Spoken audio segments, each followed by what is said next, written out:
Breaking. ICE agent who fatally shot Renee Good on January 7th in Minneapolis, Jonathan Ross, suffered internal bleeding to the torso following the incident, according to 2 U.S. officials briefed on his medical condition. They're manufacturing consent. They're doing pro-Trump propaganda, pro-admin propaganda, pro-regime propaganda, and pro-Israel propaganda. And now J.D. Vance is retweeting Asmongold's response to it. I'm sorry, what? Bro, don't ever tell me that there is an equivalence between left media and right-wing media. You can be the sweatiest, most unwashed guy with genuinely zero knowledge and just go yeah-based over Donald Trump videos, and you will get elevated by the goddamn vice president. There's no equivalence on the left. Wow, it's almost like the thing that obviously happened because it was recorded from multiple angles and analyzed by the whole world on a frame-by-frame basis actually happened. Amazing. Looking forward to seeing the next goalpost shift. I hate CBS News so much, dude. I hate CBS so much. This is why they bought it, okay? This is why. This and the 12,000 protesters were killed number. Those are the two reasons. Those are the two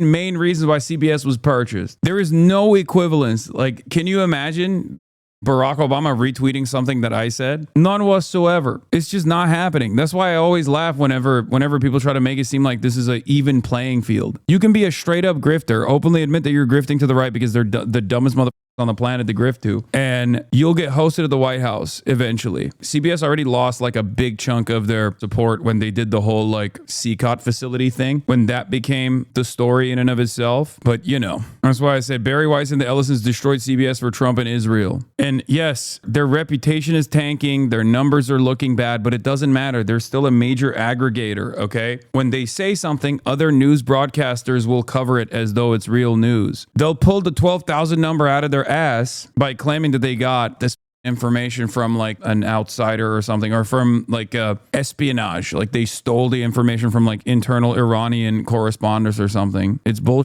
But it doesn't matter because then ABC will cover it as though it's real news. WAPO all over again. People who consume actual news instead of conservative slurry resent journalism being taken over by bigoted and incompetent chuds. I mean, yeah. By the way, this broadcast is the reason I was pretty early with the Bari CBS knowledge. In October, I was talking to some JVP boomers at the No Kings protest and they didn't know anything about it. JVP members. Yeah, I've been on the Barry Weiss tip for a minute now, and this is the reason why I was covering it. The Mossad makes something up, gives it to agent Barry Weiss at CBS News. CBS News reports it. Other outlets repeat it based on the once existing credibility of CBS. Exactly. That's exactly what it is. That's exactly what happened. I know one broadcast and one is cable, but Fox News already blasted to a gigantic audience. Yes, but Fox News is for the ideologically captured. CBS is seen as a liberal news outlet, so Democrats watch it, Republicans watch it. Inside the White House, there's effectively nobody arguing against strikes on Iran, with Rubio arguing Trump has to do it or he loses credibility, I'm told. That means the only opposition is coming from outsiders like Bannon and Tucker and allies who are opposed like Saudi, Qatar, and other regional partners. That's a heavy imbalance, suggesting strikes remain likely. CBS, according to other news outlets like CNN, NBC, ABC, had remaining credibility. The 12K figure is from Iran International, initially, not CBS. Please don't dismiss it. Yes, dude, Iran International is not credible either. Shut the fuck up, please. Oh my God. Yes, it's from the National Endowment of Democracy funded Iran International. I know, it's like Voice of America. I can tell you how bullshit that figure is because even Israel's own figures initially in Israeli news wasn't 12,000. The higher likelihood is that the 2,000 number is a conservative estimate, even though 2,000 is already insane. 2,000 is already insane. It's unacceptable. One must ask the question why they're 6xing the number. 2,000 is probably also a conservative estimate regardless. It might be higher than that, but it's not 12,000. So one must ask the question why they're saying 12,000. 6 what? Like they're saying if the official numbers that are spreading right now is 2,000 and they're saying it's 6 times that number, one must ask the question why? It's because they want to heighten the stakes and overemphasize why bombing Iran is an absolute necessity.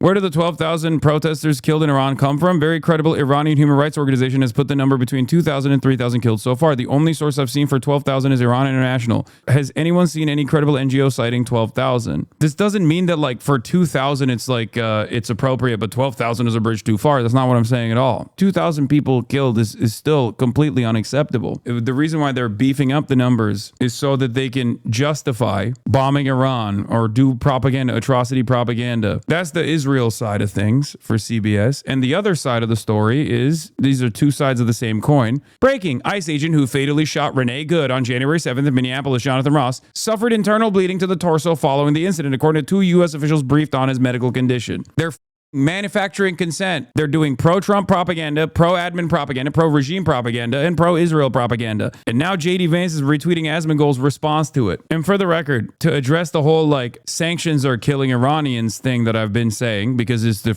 truth, okay? There's numbers on it from Lancet. U.S. sanctions have crippled Iran and directly fueled the current protests. Sanctions actually kill people. A new study published in the Lancet finds that U.S. and EU sanctions imposed on developing countries are associated with 400,000 to 1 million deaths every single year. Iran has been one of the most heavily sanctioned countries for decades. The way that these sanctions work is by shutting off access to medicine, for example, that could help treat curable diseases. So when you die from not having access to medication, you die as a direct result of said sanctions. From the side that is enforcing the sanctions, this is good, because when you die, when your loved ones die, if you're an Iranian and your loved ones died, you don't think about it as like, well, my loved ones died because America stopped me from having access to this medication. You think this dumbass government is the reason why my parents died, because they didn't have access to medication. Then the resentment shifts towards the government. It's crucial to understand that the protests in Iran first arose because of merchants and shopkeepers could not function due to the impact of brutal U.S. sanctions. Exactly. This was the bazaar. The protests initially started with shopkeepers, okay? Shopkeepers that are the base of support for the Islamic Republic, by the way. The sanctions are designed to strangle the economy, create mass misery, and destroy people's lives in order to advance U.S. regime change objectives. The sanctions are illegal under international law, and anyone who claims to care about the Iranian people should be calling urgently for them to be abolished. I cannot believe that the word sanction has not even been mentioned once when talking about Venezuela or once when talking about Iran, unless it is literally an American politician flexing how successful the sanctions have been in order to foment discontent in the country that we are intending to destabilize further. I genuinely thought you were saying that sanctions don't work against enemies and only allies. Yes, sanctions only work to kill people, okay? Sanctions work to kill people and make people mad. But the Iranian government has not been overthrown. The Venezuelan government has not been overthrown. If you noticed, sanctions didn't work in that regard. It hasn't worked against Russia, and it only works to increase the cruelty. Sanctions only work against allies because allies are reliant on American funds. Cuba has not been overthrown either.